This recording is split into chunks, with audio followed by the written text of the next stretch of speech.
Video পেতে আমাদের channel subscribe করে বেল আইকনটি বাজিয়ে দিও। আর যারা ইতিমধ্যে সাবস্ক্রাইব করেছো তোমাদের অসংখ্য ধন্যবাদ। তো চলে আসে আমাদের মূল আলোচনায়। প্রিয় শিক্ষার্থী বন্ধুরা, তোমরা অবগত আছো যে তোমাদের আইসিটি প্রশ্ন মাত্র 50 মার্কের হয়ে থাকে, যেখানে 25 মার্কের থাকে এমসিকিউ আর 25 মার্ক হচ্ছে ব্যবহারিক। তো যেহেতু তোমরা এখন নবম শ্রেণীতে আসো এবং বার্ষিক পরীক্ষা, তাই তোমাদের ব্যবহারিক পরীক্ষা হবে না। যদি প্রতিষ্ঠান নিজে কেন্দ্রিক পরীক্ষা নিতে চায় তাহলে নিতে পারে। তো সরাসরি আমরা এমসিকিউতে চলে যাব। এক নম্বর প্রশ্নটি হচ্ছে, তথ্য ও যোগাযোগ প্রযুক্তির প্রধান উপকরণ কোনটি? এটির উত্তর হচ্ছে ক, কম্পিউটার। 2 নম্বর প্রশ্নটি হচ্ছে, কন্টেন্ট কি? এটির উত্তর হচ্ছে খ, তথ্য আধেয়।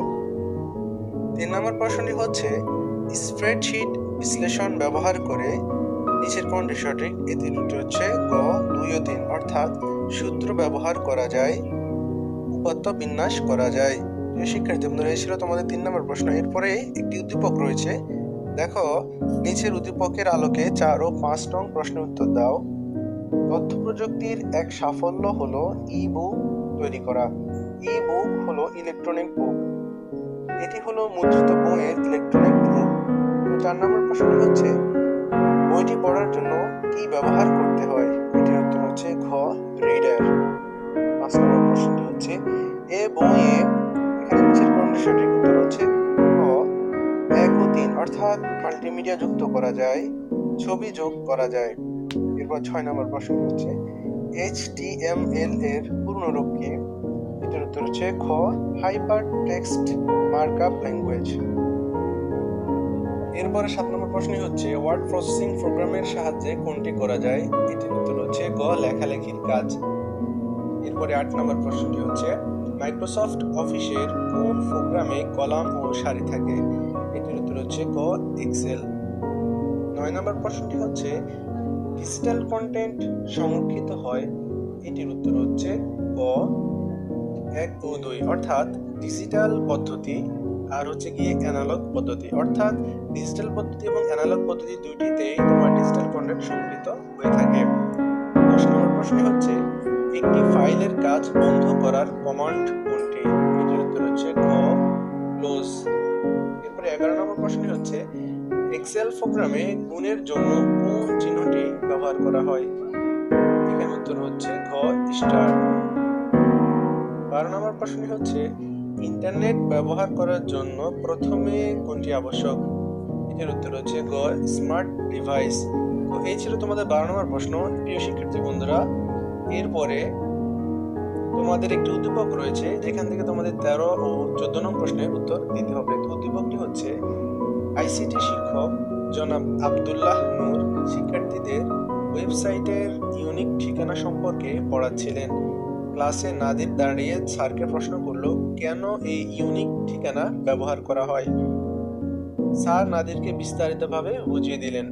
তো 13 নম্বর প্রশ্নটি হচ্ছে, উদ্দীপকে ওয়েবসাইটের ইউনিক ঠিকানাকে কি বলা হয়?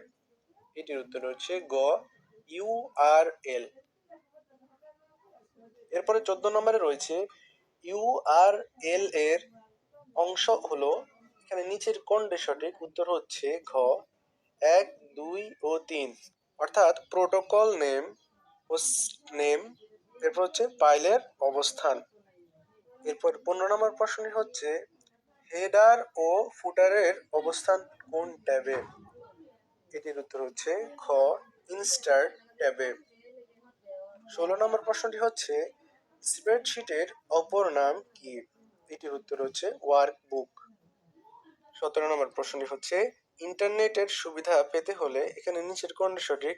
এখানে উত্তর হচ্ছে খ, 1 ও 3, অর্থাৎ এর দাম কমাতে হবে আর হচ্ছে গিয়ে ছাত্রছাত্রীদের উপযোগী কন্টেন্ট তৈরি করতে হবে। এরপরে 18 নম্বর প্রশ্নটি হচ্ছে, বুলেট ও নম্বরের আইকন কমান্ড কোন মেনুতে অবস্থান করে? এটির উত্তর হচ্ছে খ, হোম। 19 নম্বর প্রশ্নটি হচ্ছে, ওয়ার্ড প্রসেসর ব্যবহারের সুবিধা হলো, এখানে নিচের কোনটি সঠিক? উত্তর হচ্ছে 1 ও 2, অর্থাৎ ক, মানে নির্ভুলভাবে লেখালেখির কাজ করা, ভুল সংশোধনের সুযোগ পাওয়া। 20 নম্বর প্রশ্নটি হচ্ছে, ওয়েবসাইটের একক ঠিকানা হচ্ছে, এখানে উত্তর হচ্ছে খ, ইউআরএল। প্রিয় শিক্ষার্থী বন্ধুরা, এরপর একটি উদ্দীপক রয়েছে যেখান থেকে তোমাদের 21 ও 22 নং প্রশ্নের উত্তর দিতে হবে। তো উদ্দীপকটি হচ্ছে, ডাক্তার মাহবুব একটি বেসরকারি ক্লিনিকে চিকিৎসা সেবা প্রদান করেন। মাঝে মাঝে তাকে বিভিন্ন ধরনের অপারেশন ও চিকিৎসার জন্য বিভিন্ন ধরনের ডকুমেন্ট তৈরি ও তা রোগীদের মাঝে বিতরণ করতে হয়। তাই তিনি তার কাজের সুবিধার জন্য কিছু ডকুমেন্টকে টেমপ্লেট আকারে সংরক্ষণ করে রাখলেন। তো 21 নম্বর প্রশ্নই হচ্ছে, কোনো লিখিত ডকুমেন্ট তৈরি করার জন্য কোনটি ব্যবহৃত হয়? এটির উত্তর হচ্ছে ঘ, ওয়ার্ড প্রসেসর। তো 22 নম্বর প্রশ্নই হচ্ছে, ডাক্তার মাহবুব ডকুমেন্টকে টেমপ্লেট আকারে সংরক্ষণ করলেন কারণ নিচের কোনটি সঠিক? এটির উত্তর হচ্ছে ক, 1 ও 2, অর্থাৎ সময় মতো ব্যবহার করা যায়, এরপরে সময়ের সাশ্রয় হয়। প্রিয় শিক্ষার্থী বন্ধুরা, এই ছিল তোমাদের 22 নম্বর প্রশ্ন। এরপরে রয়েছে 23 নম্বর প্রশ্ন, যেখানে রয়েছে ওয়েব পেজের ঠিকানাকে কি বলা হয়? এটির উত্তর হচ্ছে খ, ইউআরএল। এরপরে 24 নম্বর প্রশ্ন রয়েছে, হিসেবের জন্য ব্যবহৃত অফিস সফটওয়্যার কোনটি? এটির উত্তর হচ্ছে খ, স্প্রেডশিট সফটওয়্যার। এরপরে 25 নম্বর প্রশ্ন রয়েছে, ইবুক কোন মাধ্যমে প্রকাশিত হয়? এটির উত্তর হচ্ছে খ, ইলেকট্রনিক মাধ্যমে। তো প্রিয় শিক্ষার্থী বন্ধুরা, এই ছিল তোমাদের এমসিকিউ প্রশ্ন উত্তর। তো তোমাদের যেহেতু তথ্য ও যোগাযোগ প্রযুক্তি 50 নম্বরের হয়ে থাকে, যেখান থেকে 25 হচ্ছে এমসিকিউ আর